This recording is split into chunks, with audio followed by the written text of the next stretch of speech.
જય શ્રી કૃષ્ણ, જય માતાજી મિત્રો। આજે હું તમારી સમક્ષ વિનાયક ચતુર્થીની કથા વાર્તા અને તેનું મહાત્મ્ય પ્રસ્તુત કરવા જઈ રહી છું। આમ તો ચતુર્થી દર માસમાં 2 વખત આવે છે, એક શુક્લ પક્ષમાં અને બીજી કૃષ્ણ પક્ષમાં।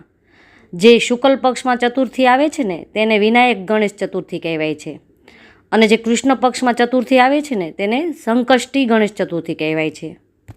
આ વખતે ફાગણ સુદ વિનાયક ગણેશ ચતુર્થી ઉદયા તિથિ અનુસાર 21 ફેબ્રુઆરી 2026 અને શનિવારે ઉજવવામાં આવશે।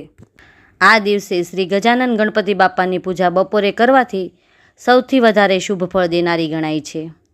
વ્રત કરનારે સવારે વહેલા ઉઠી સ્નાનાદિથી પરવારી સર્વપ્રથમ વ્રતનો સંકલ્પ લઈ લેવો જોઈએ।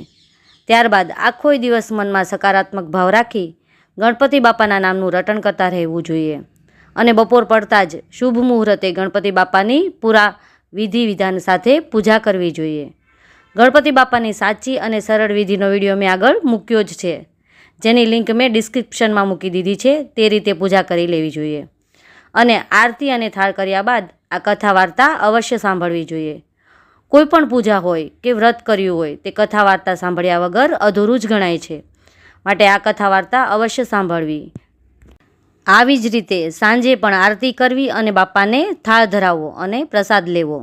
ત્યારબાદ જો વ્રત કરનારે ઉપવાસ કર્યો હોય તો ફળાહાર કરી શકે છે, અને જો એકટાણું કર્યું હોય તો એક ટાઈમ જમી શકે છે।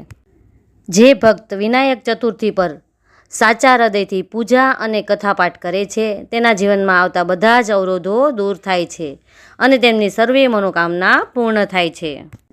તો ચાલો પૂર્ણ શ્રદ્ધા ભાવે વિનાયક ચતુર્થીની કથા સાંભળીએ।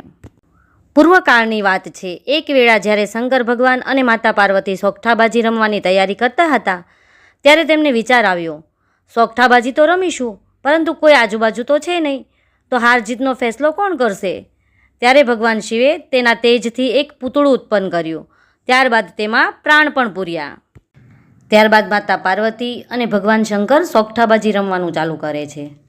બાજી તો બરાબર જામી હો, અને રમતા રમતા માતા પાર્વતી બાજી જીતી ગયા અને એક બાજી પૂરી થઈ। એટલે પેલા બાળકને પૂછવામાં આવ્યું કે આ બાજી કોણ જીત્યું? ત્યારે બાળકે ભગવાનને પ્રસન્ન કરવા માટે કહ્યું, આ બાજી તો ભગવાન જીત્યા છે।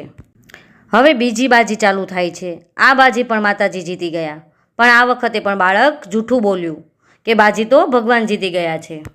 અને આવી જ રીતે ત્રીજી વખત પણ માતાજી બાજી જીતી ગયા હતા, પરંતુ આ વખતે પણ બાળકે જૂઠું કહ્યું કે ભગવાન બાજી જીત્યા છે।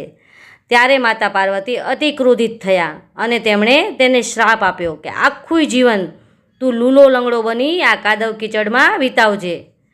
ત્યારે બાળકને પોતાની ભૂલ સમજાઈ અને માતાજી પાસે માફી માંગવા લાગ્યો અને શ્રાપ પાછો લેવા ખૂબ જ આજીજી કરવા લાગ્યો।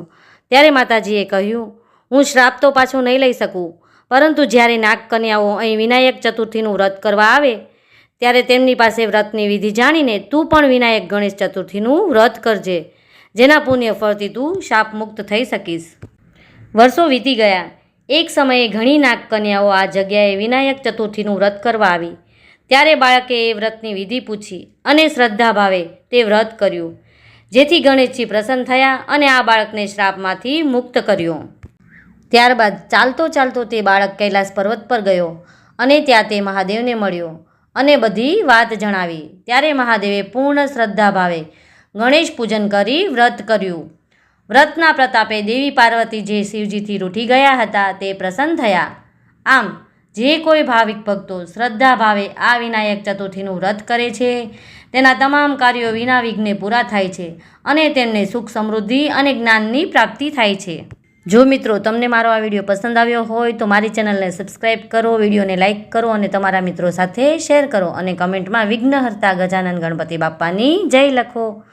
જય શ્રી કૃષ્ણ મિત્રો, ફરી મળીશું આવા જ એક નવા ધાર્મિક વિડીયો સાથે।